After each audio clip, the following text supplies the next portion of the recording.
안녕하세요. 박문기입니다.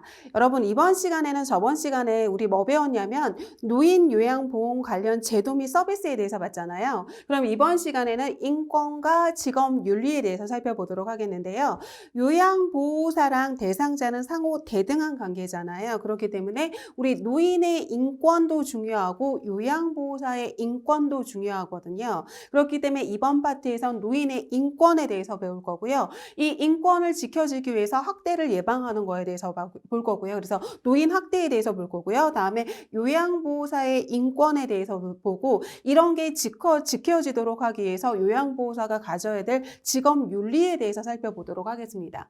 그럼 안전과 직업윤리에서 우리 노인의 인권부터 먼저 살펴보도록 하겠습니다. 그래서 노인의 인권 보호에 대해서 먼저 살펴보도록 할게요. 그러면 여기에서 노인의 인권 보호 사항에 대해서 나오는데 이 파트에서 막 시험 문제 많이 나오는 건 아니니까 좀 간단하게 보시면 되거든요. 그럼 노인의 인권이 지켜주기 위해서 어떻게 해주는 거냐면 건강에 대한 인권이 지켜지도록 하기 위해서 건강에 대한 인권이 지켜주기 위해서 진단하고 치료하고 예방 조치를 해서 건강이라는 인권이 지켜지도록 해줘야 되는 거고요.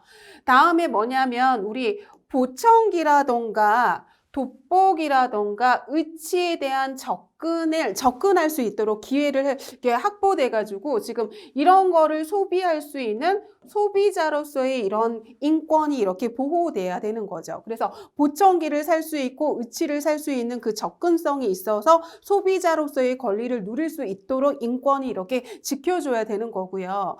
다음에 노인이 시설에 입소하기보다는 가능한 독립적인 생활을 오랫동안 유지할 수 있도록 주거와 환경에 대한 인권도 이렇게 받을 수 있도록 그런 인권이 지켜줘야 되는 거고요.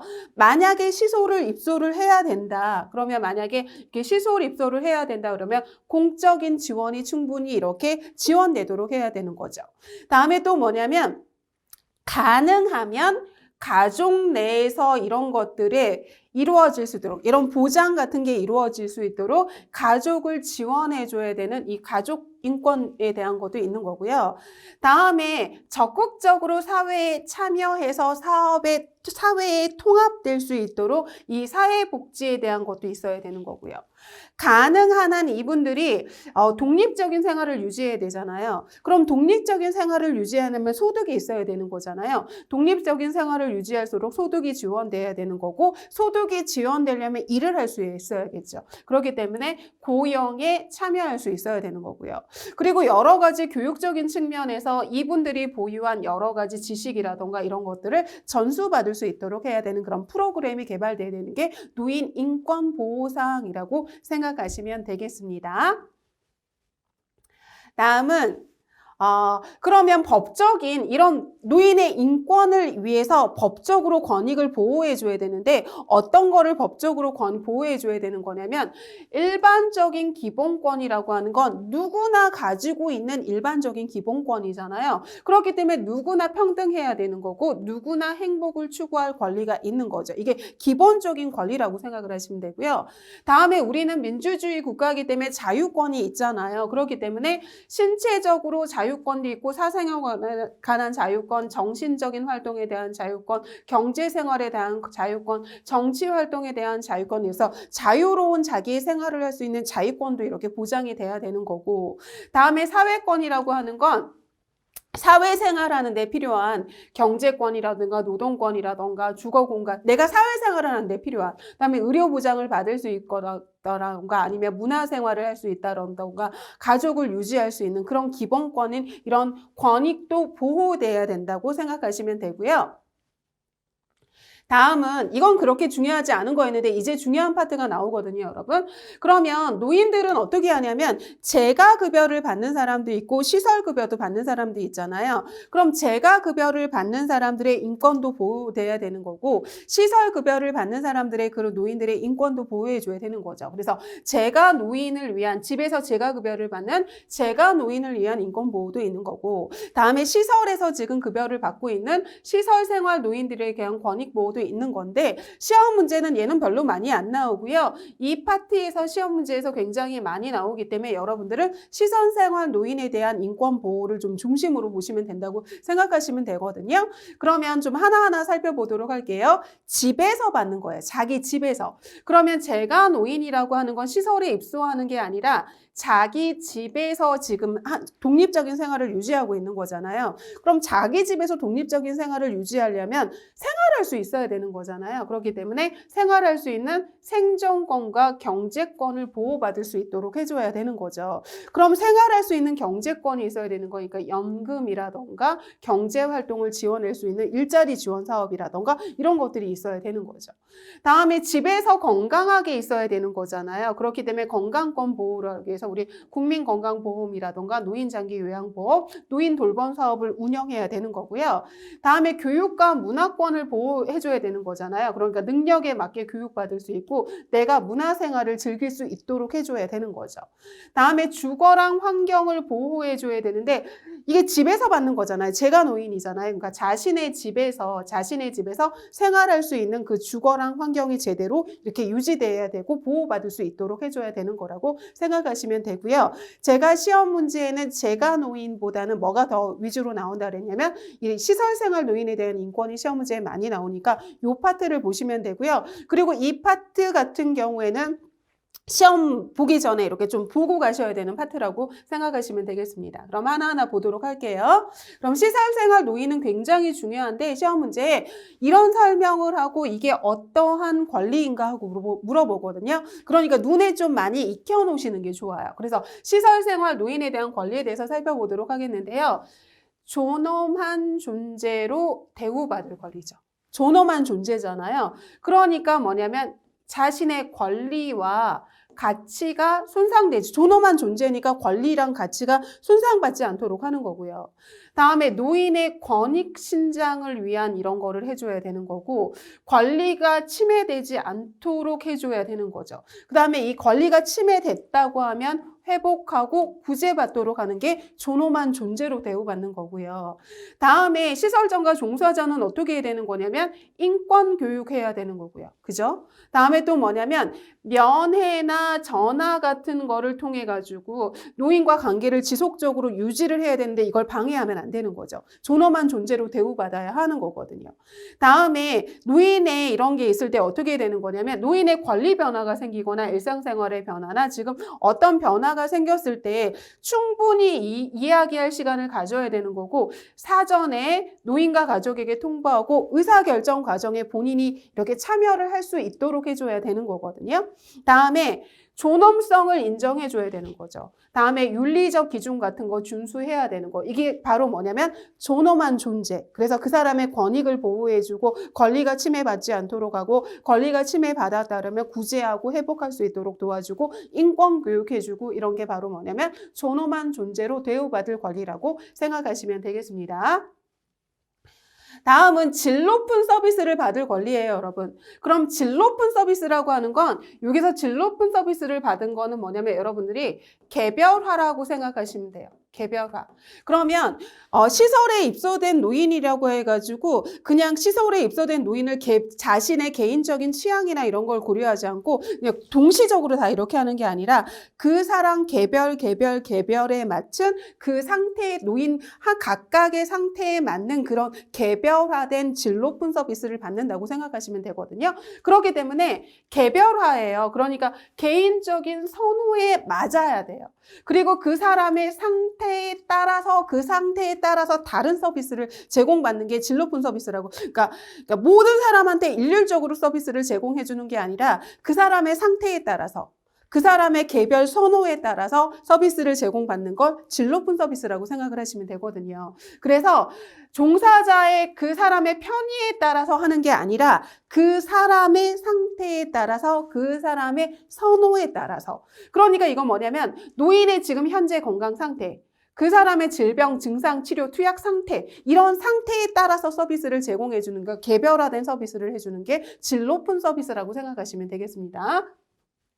다음에 그러면 이걸 좀 더 보시면 지금 그 사람한테 지금 개별화되고 질 높은 서비스를 제공을 하려면 그 사람이 개별화된 생활을 하기 위해서는 그 사람이 모든 수발을 받는 게 아니라 그 사람이 잔존 능력을 유지를 해서 스스로 할 수 있는 게 많아야지만 개별화된 서비스를 더 받을 수 있잖아요. 그렇기 때문에 잔존 능력을 유지하도록 이 사람을 도와줘야 되는 거고요. 다음에 기저귀를 거기 있는 대상자한테 다 채우면 안 되는 거죠. 그죠? 그러니까 꼭 필요한 대상자에만 해주는 거고 타인의 도움 없이 스스로 배변할 수 있도록 스스로 잔존 능력을 유지할 수 있도록 질 높은 서비스가 제공되도록 해야 되는 거고요. 다음에 노인의 의사를 반영해서 이루어지는 거죠. 노인의 의사. 다음에 이거 좀 잘 나오는데 좀 보세요, 여러분.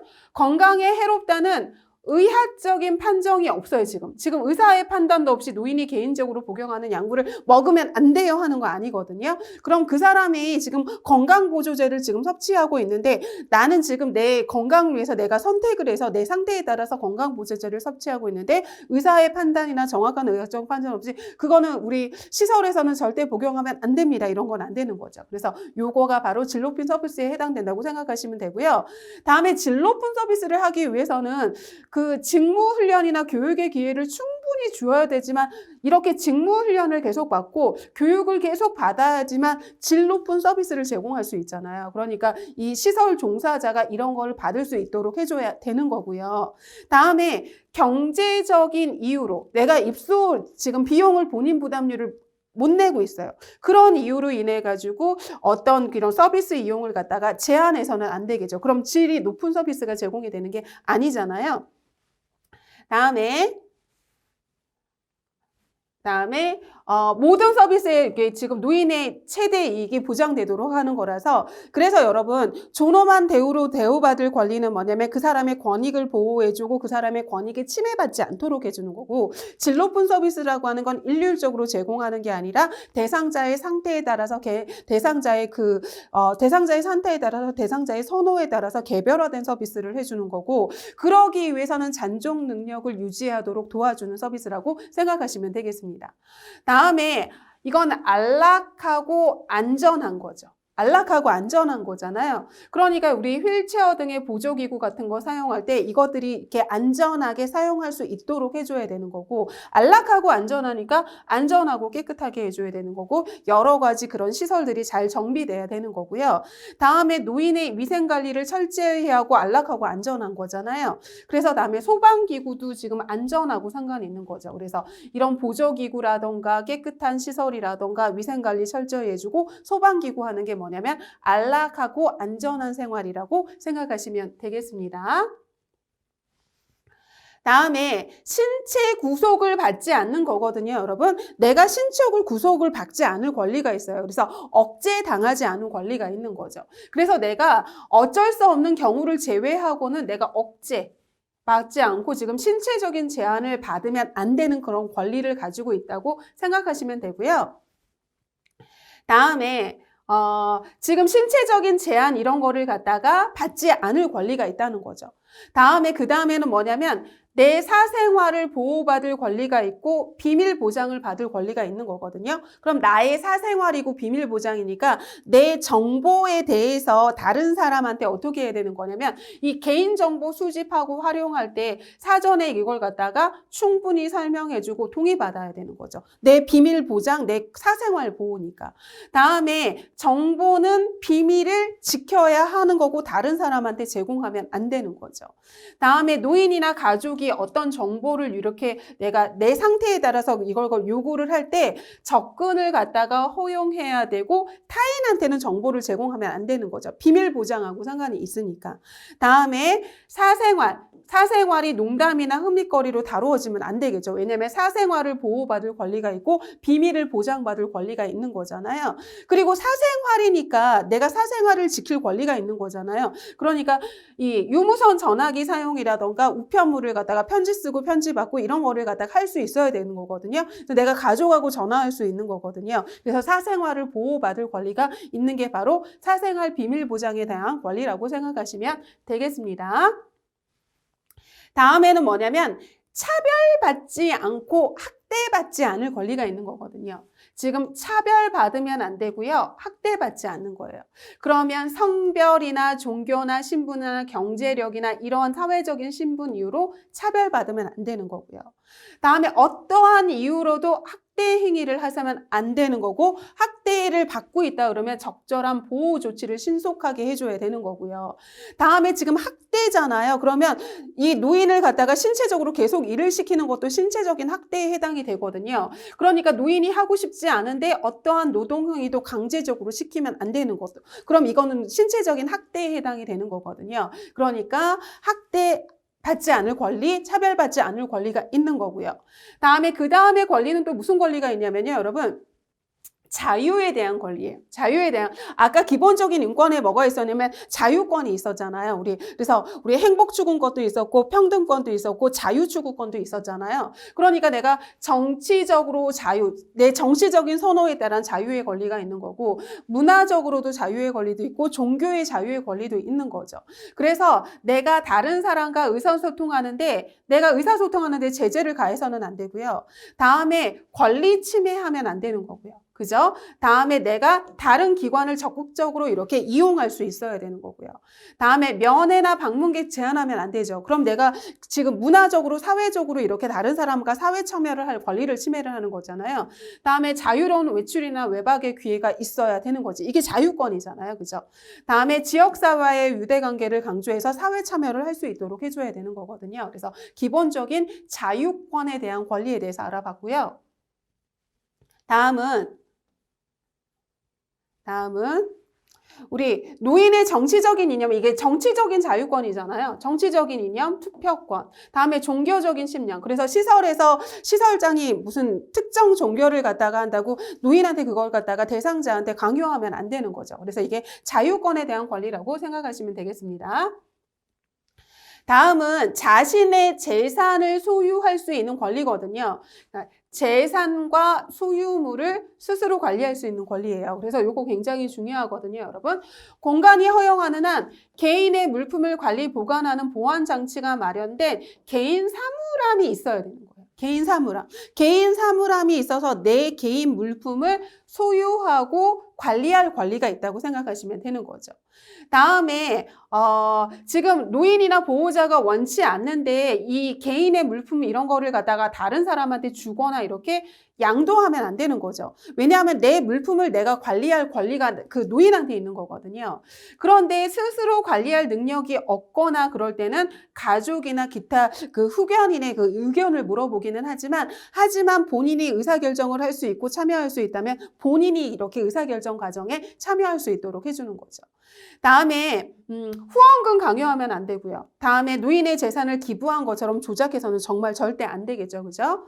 다음에 자신의 견해랑 불편을 표현하고 요구할 권리가 있는데요. 그러니까 견해를 표현할 수 있고 불평을 표현하고 해결을 요구할 권리가 있어요. 그래서 불만이나 고충을 처리하게 한 규정 만들어야 되는 거고요. 다음에 불편함과 고충을 자유롭게 표현할 수 있어야 되는 거고요. 다음에 불평을 들었으면 즉각적으로 해결하기 위한 조치해줘야 되는 거고요. 다음에 이 불평이나 불만을 했다는 이유로 부당하게 이렇게 처우를 해주면 안 되는 거죠. 그죠? 그 다음은 또 뭐가 있냐면요, 여러분. 정보의 접근성을 보장받을 권리가 있는 거거든요. 그러면 정보 있잖아요. 시설 정보에 대한 접근성을 보장받을 권리가 있는데 노인이나 보호자가 시설과 관련된 기본 정보를 갖다가 내가 충분히 볼 수 있어야 돼요. 이걸 감춰놓으면 안 되는 거거든요. 그래서 시설은 카페라던가 블로그라던가 메신저 이런 데에서 온라인 매체를 통해서 충분히 이 정보를 지금 본인이나 가족이 이렇게 열람할 수 있도록 해줘야 되는 거고요. 다음에 이 정보를 위해서 시설을 방문했어요. 그럼 이 안내 책자라던가 아니면 이 묻는 대답에 그 가족이나 보호자가 묻는 그 질문에 대해서 거짓 없이 이렇게 신속하게 이렇게 잘 친절하게 이렇게 정보를 제공해 줘야 되는 거죠. 그래서 시설에 대한 정보를 충분히 받을 수 있어야 되는 권리라고 생각하시면 되겠습니다. 다음에 충분한 정보를 제공받을 권리인데 내가 입소 계약을 하잖아요. 여러분 보세요. 장기 요양 기간에 전화 방문이나 전화 상담이나 아니면 방문을 해가지고 지금 상담을 신청을 하잖아요. 그럼 그 기관에서 이용 계획서를 갖다가 설명을 하고 계약을 체결을 하게 되잖아요. 그럼 계약 체결할 때 충분한 정보를 받아야 되는 거죠. 그죠? 계약 체결할 때. 그리고 시설에서 이렇게 제공하는 전반적인 정보를 갖다가 충분히 제공해 줘야 되고 그 정보를 받고 내가 선택할 수 있어야 되는 거죠. 그죠? 그래서 내가 정보를 받았습니다, 여러분. 내가 정보를 받았으면 스스로 입소를 결정을 해야 되는 거죠. 그래서 정보를 충분히 받았으면 스스로 입소를 결정하고 계약을 체결할 권리가 있는 거죠. 그래서 노인의 의사가 자유롭게 표현되고 존중돼서 내가 스스로 결정할 수 있어야 되는 거거든요. 그래서 강요가 아닌 노인 스스로 할 수 있어야 되는 거고요. 그런데 돌봄이 어려울 것에 대한 이런 노인을 배척하면 안 되는 거죠. 그죠? 다음에 입소 계약 시 당사자가 지금 이걸 갖다 계약을 체결했다는 걸 갖다가 한 부씩, 그러니까 시설에서도 하나 가지고 있고 그 다음에 그 본인 대상자나 가족도 한 부씩 가지고 있어서 이걸 갖다가 이렇게 보관을 해야 된다고 생각하시면 되고요. 다음에 스스로 입소를 결정을 했잖아요. 그리고 나면 거기서 서비스를 제공을 받겠죠. 그죠? 지금 서비스를 제공받을 거예요. 그럼 서비스 제공받을 때 개별화된 서비스를 내가 제공받고 선택할 권리가 있는 거거든요. 그러면 노인 한 명 한 명에 대한 노인의 욕구를 파악하고 그거에 맞게 지금 제공을 해줘야 되는 거고요.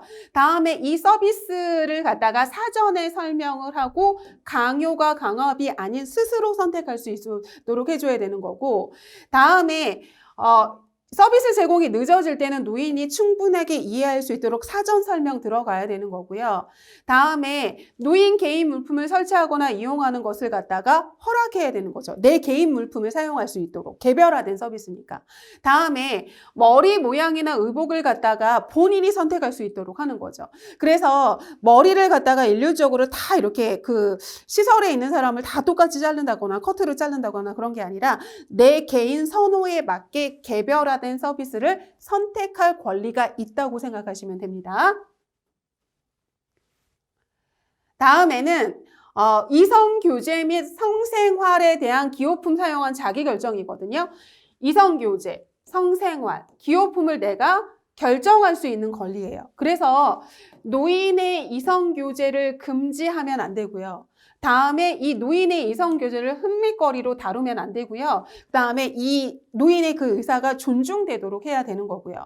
다음에 노인의 성적 욕구는 기본적인 욕구이기 때문에 편견이 있으면 안 되죠. 우리 앞에서 살펴봤잖아요, 여러분. 여성 노인이든 남성 노인이든 성적 기능은 떨어지는데 성적 욕구는 그대로 유지된다고 했거든요. 그러니까 이게 기본적인 인간의 욕구, 생리적인, 그래서 우리 매슬로우의 기본 욕구 5단계 봤잖아요. 그래서 매슬로우의 기본 욕구에서 우리 무슨 욕구가 있으면 가장 밑에 있는 생리적인 욕구가 있는데 이 생리적인 욕구는 인간이 누구나 느끼는 가장 기초적이고 기본적인 욕구잖아요. 그래서 배고픔이라던가 갈증이라던가 아니면 우리 배설 욕구라던가 수면 욕구라던가 성욕이 바로 이 기본적인 욕구에 해당이 되는 거죠. 그리고 기호품 사용할 수 있도록 해줘야 되는 거고요. 다음에 스스로 입소도 결정을 했잖아요. 그러면 스스로 퇴소도 결정할 수 있는 권리가 있어야 되는 거거든요. 그래서 그 다음에 뭐가 있냐면 노인 스스로 입소를 결정했으면 스스로 퇴소를 결정하고 스스로 거주지를 선택할 권리도 있는 거거든요. 그러니까 다른 데로 전원하거나 퇴소를 갖다가 본인의 의사에 반하게 하면 안 되고 본인이 선택할 권리가 있어야 되는 거고요. 다음에 퇴소 결정은 최대한 존중돼야 되는 거죠. 본인의 결정이니까. 다음에 이 퇴소 이후에도 적정 수준이 유지될 수 있도록 이렇게 도와줘야 되는 거라고 생각하시면 되겠습니다.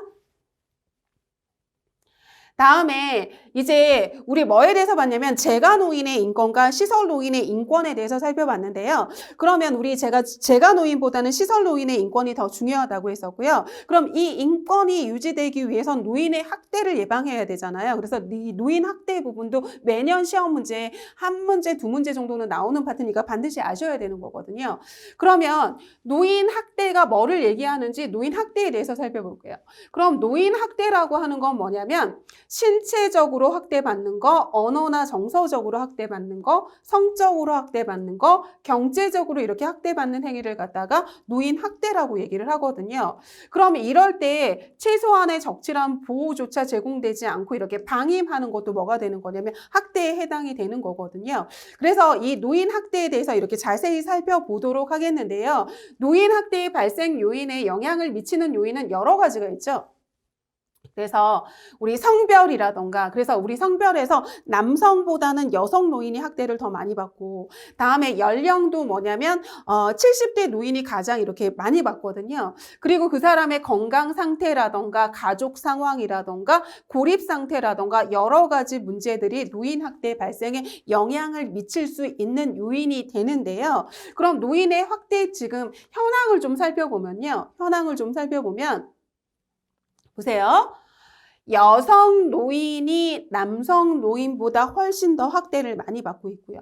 다음 나이 중에서는 70대 노인이 학대를 가장 많이 받는다고 하고요. 다음에 시설보다는 가정에서 학대를 더 많이 받는다고 하고요. 다음에 학대 유형별로는 정서적인 학대가 가장 많이 차지한다고 그래요. 신체적인 학대나 성적인 학대나 유기나 방임이나 이런 것보다는 정서적인 학대가 더 많다고 하고요. 학대자의 유형에서는 아들이 가장 많다고 생각하거든요. 그래서 여성 노인이 가장 많고 70대 노인이 많고 시설보다는 가정에서 많이 일어나고 정서적인 학대가 많이 일어나고 그리고 난 다음에 학대를 하는 그 대상자에는 아들이 가장 많다고 얘기를 합니다. 그럼 우리 학대에 관련된 기관은 우리 뭐라고 하죠? 노인보호전문기관이라고 하잖아요. 반드시 아셔야 되잖아요. 그래서 노인보호전문기관은 노인 학대와 관련된 기관이고 중앙에 있고 제가 뭐가 있다 그랬냐면 지역에 있다고 얘기를 했었거든요. 그래서 노인보호전문기관은 노인 학대와 관련된 기관인데 중앙에도 있고 지역에도 있다고 생각하시면 됩니다. 다음은 노인 학대의 유형에 대해서 살펴보도록 하겠는데요. 이거 굉장히 중요하고 시험 문제 많이 나오거든요. 그럼 노인 학대의 유형에 대해서 일단 어떤 학대의 유형이 있는지 먼저 간단하게 살펴볼게요, 여러분. 일단 뭐가 있냐면 신체적인 학대가 있고요. 그 다음에 두 번째가 뭐가 있냐면 정서적인 학대가 있고요. 세 번째는 무슨 학대가 있냐면 성적인 학대가 있고요. 그래서 이런 학대가 있다고 생각을 하시면 되죠. 신체적인 학대, 정서적인 학대, 성적인 학대가 있고요. 다음에 네 번째는 돌보지 않는 거. 이런 학대를 하지는 않는데 돌보지 않는 거죠. 방치해두는 뭐가 있냐면 방임이 있어요. 방임이 있고요. 그리고 갖다 버리는 뭐가 있냐면 유기가 있는 거거든요. 그래서 이 5가지 학대는 모든 연령층에 해당하는 학대라고 생각을 하시면 되거든요. 그래서 여성이든 노인이든 이렇게 모든 학대에 해당되는 유형이라고 생각을 하시면 되는데요. 그런데 노인에게 해당되는 2가지 추가되는 게 있거든요. 근데 방임이라고 있는데 이거는 이 돌봄을 제공해야 되는 제공자가 지금 방임을 하는 거고요.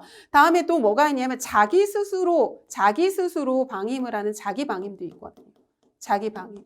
그러면 내가 빨리 죽고 싶고 빨리 이렇게 이 생활을 마치고 싶어서 약도 먹지 않고 밥도 먹지 않고 이런 자기 방임도 있는 거고요. 다음에 7번째라고가 뭐가 있냐면 경제적인 학대도 있고. 그래서 뭐 치매 노인인데 지금 그 사람의 지금 돈을 갖다 써버린다던가 막 이런 거 있잖아요. 그래서 모든 대상자는 신체적인 학대, 정서적인 학대, 성적인 학대, 돌보지 않는 방임, 갖다 버리는 유기가 있는데 노인 학대에는 2가지가 더 추가가 되는데 자기 스스로 방임하는, 자기 스스로 돌보지 않는 자기 방임이 있고 치매 노인이라던가 이런 사람들의 그 돈을 갖다가 편취하는 경제적인 학대도 있다고 생각해서 학대의 유형에는 이렇게 7가지가 있다고 생각하시면 되겠습니다. 그럼 하나하나 살펴보도록 할게요. 그러면 첫 번째 학대는 뭐가 있냐면 신체적인 학대가 있는 거죠. 신체적인 학대가 있는데 신체적인 학대는 물리적인 힘이나 도구를 이용해서 노인에게 지금 신체적으로 손상을 입히고 고통을 입히고 장애를 유발하는 걸 갖다가 신체적인 학대라고 생각을 하시면 되거든요. 그럼 이 신체적인 학대에는 뭐가 있냐면요. 하나하나 좀 보도록 할까요, 여러분? 하나하나 폭행하는 거. 그죠?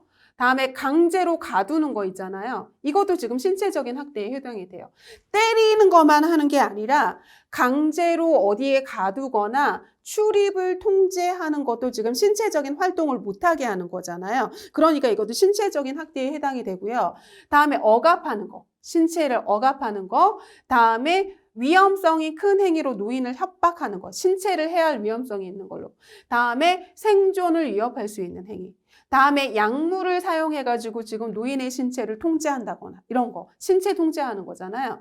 다음에 지금 노인이 원하지 않는 행동을 갖다가 노동하게 하는 거. 그래서 지금 노인이 하고 싶지도 않은 그 노동을 갖다가 하는 거 있잖아요. 그럼 이것도 뭐냐면 보세요. 강제로 가두거나 지금 출입 통제하는 거, 신체적인 활동을 못하게 하는 거죠. 강제로 신체적인 활동을 시키는 노동을 하는 게 뭐에 해당되는 거냐면 신체적인 학대에 속한다는 걸 좀 기억하셨으면 좋겠습니다. 그래서 우리 신체적인 학대에 대해서 알아봤고요. 다음에 무슨 학대에 대해서 알아보도록 하겠냐면 정서적인 학대에 대해서 알아보도록 하겠습니다, 여러분. 정서적인 학대라는 건 말로 하는 거잖아요. 그렇기 때문에 뭐냐, 비난한다던가 모욕을 준다던가 위협하자던가 협박한다던가 그래서 언어적인 행위를 통해서 이 정서적인 고통을 주는 거죠. 그래서 이 정서적인 학대에 우리 왕따라고 얘기를 하잖아요. 학교에서는. 그리고 그것도 정서적인 학대잖아요. 그렇기 때문에 노인과의 접촉을 깊이 하는 것도 이것도 말로 하는 거 아니라 정서적으로 지금 마음에 고통을 주는 거잖아요. 그렇기 때문에 접촉을 깊이 하는 것도 정서적인 학대에 속한다는 거 기억하셨으면 좋겠고요. 다음에 이 노인이 지금 사회적인 관계를 유지를 방해하는 거, 다른 사람 못 만나게 하는 거죠. 그럼 우울증에 빠지고 고립되잖아요. 그럼 우울증에 빠지는 게 뭐예요? 정서적인 학대에 해당이 되죠. 그러니까 만나지 못하도록 하는 거. 다음에 언어적으로 이렇게 감정을 상하게 하는 거, 모욕을 주는 행위. 다음에 의사결정에서 지금 소외시켜버리는 거 있잖아요. 그것도 내가 결정을 해야 되는데 내가 결정하지 못하는 거잖아요. 그러니까 내 정서적인 그런 그 우울감이나 이런 거를 주게 되잖아요. 그러니까 이게 바로 정서적인 학대에 해당된다고 생각을 하시면 되고요. 다음에 성적인 학대도 있는 거죠, 여러분. 성적인 학대도 있는데 성적인 학대는 어떤 게 있냐면 보세요. 성폭력을 하는 거 아니면 성적 수치심을 주는 표현이나 이런 행동 이런 것도 다 성적인 학대에 해당이 된다고 생각하시면 되고요. 다음에 경제적인 학대도 있는 거죠, 여러분. 경제적인 학대. 그럼 경제적인 학대라고 하는 건 노인의 소득이나 재산 임금을 가로채는 거죠. 그리고 임의로 내가 사용을 하는 거죠. 다음에 노인 재산에 대한 그 권리를 침해하는 거죠. 그리고 재산 사용이나 관리를 갖다가 결정을 못하게 하고 내가 결정해버리는 거 있잖아요. 그게 바로 경제적인 학대라고 생각을 하시면 되고요. 다음에 방임이라고 하는 건 방치라고 생각을 하시면 되거든요. 방치. 제대로 돌보지 않고 내버려 두는 거예요. 방치라고 생각하시면 되거든요. 그러면 거동이 불편한 노인에게 제가 의식주라는 이런 거를 갖다가 제공하지 않는 거예요. 그럼 돌보지 않고 방치했잖아요. 다음에 경제 능력이 없는 노인을 갖다가 경제적인 보호를 해주지 않아요. 그럼 이것도 돌보지 않고 방치한 거에 해당이 되는 거죠.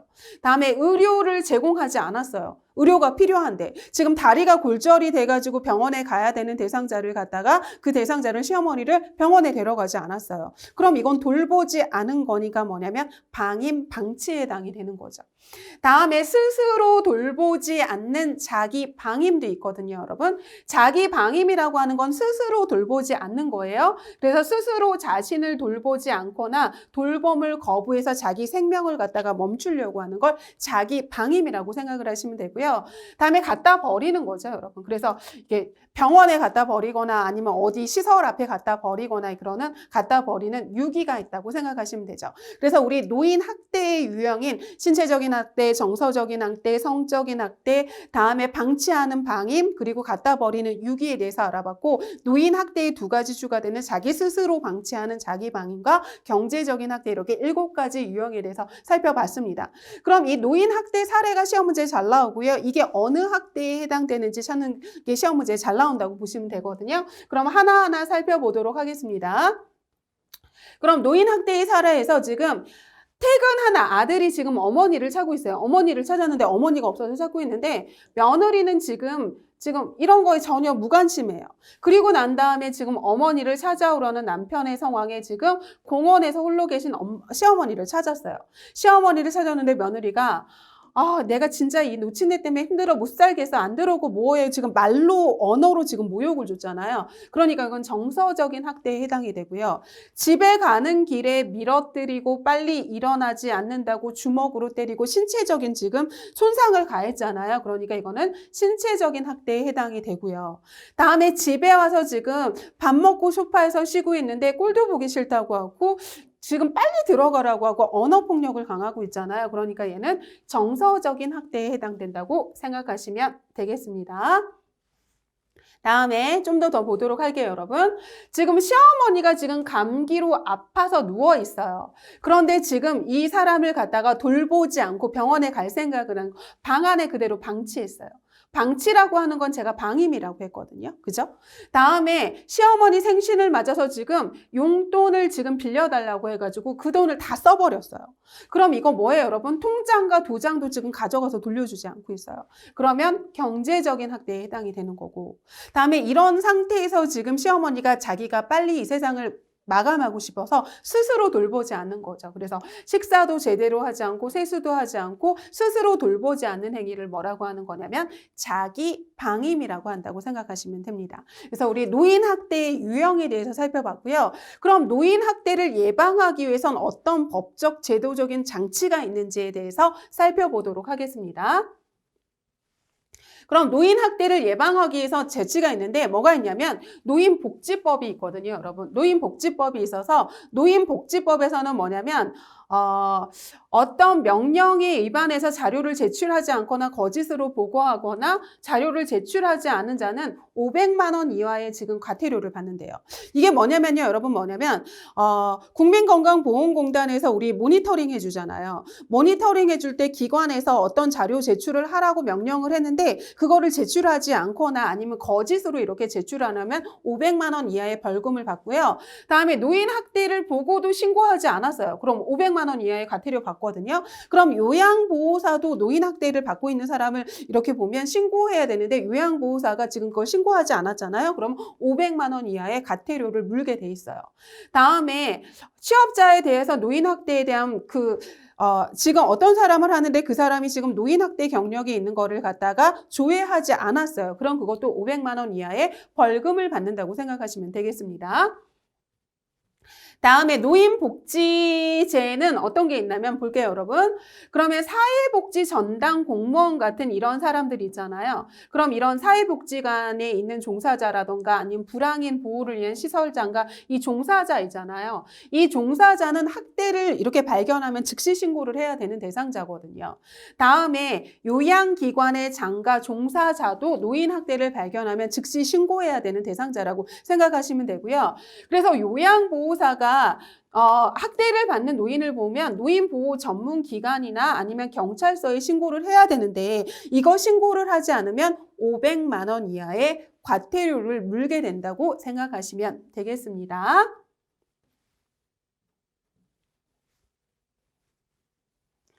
그리고 노인 학대 예방을 위한 이런 관련 기관에서는 여러 가지 일을 하고 있는데 보건복지부에서도 시도에서 시군구에서도 여러 가지 역할을 하고 있는데 이게 막 시험 문제에 나올 건 아니고요. 보건복지부에서는 주로 어떤 역할을 하는 거냐면 제도적인 정책 수립하고 있고 시도에서는 뭐냐면 이렇게 행정적인 조치 같은 거 해줄 수 있고 시군구에서는 뭐냐면 이 사람에 대한 이렇게 협조를 해준다던가 조사 같은 거 해주는 거고요. 다음 이거 중요하죠, 여러분. 노인보호 전문기관은 노인학대랑 관련된 기관이라서 중앙에 있고 지역에 있다 그랬잖아요. 그래서 신고 접수도 받고 그다음에 사례 확인하는 개입도 해주고 그다음에 이런 걸 갖다가 이렇게 사례 관리를 하는데 지원도 해주는 거. 그러니까 노인학대에 관련된 기관은 노인보호 전문기관 중앙도 있고 지역도 있다고 생각하시면 되고요. 다음 노인복지시설도 있고 그리고 우리 아까 노인 그 학대에 대한 거를 갖다가 노인보호 전문기관에 신고하기도 하지만 경찰서에 신고하기도 하잖아요. 그렇게 사법 경찰도 이럴 때 현장 조사 나가거나 이러는 거죠. 다음에 의료기관도 이런 노인 학대를 받는 거에 대해서 확인을 해야 되고 그게 의심이 된다면 신고해야 되는 거고요. 다음에 이럴 때 법률기관은 이런 거를 할 때 좀 도와줘야 된다고 생각하시면 되는 거죠. 그래서 여러분 이번 시간에서는 노인의 인권에 대해서 알아봤거든요. 그래서 노인이 기본적으로 지켜야 되는 인권 보호를 위해서 어떤 보호를 해줘야 되는지 그리고 우리 노인 그 인권 보호를 위해서 제가 노인에 대한 그런 노인 인권과 시설 노인에 대한 인권인데 제가 뭐가 더 중요하다 그랬냐면 시설 노인에 대한 인권이 훨씬 더 중요하다 그랬고요. 그리고 이 인권을 보호하기 위해서 노인의 학대를 예방해야 되는데 우리 노인 학대의 종류가 신체적인 학대, 정서적인 학대, 성적인 학대가 있다 그랬고 돌보지 않는 방임이 있다 그랬고 자기 스스로 돌보지 않는 자기 방임도 있다 그랬고요. 다음에 갖다 버리는 유기도 있고 경제적인 학대도 있다 그랬고 그 다음에 노인 학대에 관련된 기관으로 뭐가 있다 그랬냐면 제가 그 노인보호 전문기관이 있고 중앙이 있고 지역이 있다 그랬고요. 그 다음에 요양보호사도 이런 노인 학대를 받는 사람을 노인보호 전문기관이나 경찰서에 신고를 해야 되는데 신고하지 않을 때는 500만 원 이하의 과태료를 묻는다고 했습니다. 그래서 이번 시간에 여기까지 살펴보고요. 다음 시간에는 요양보호사의 그런 인권보호랑 요양보호사의 업무에 대해서 좀 더 자세히 살펴보도록 하겠습니다. 수고하셨습니다.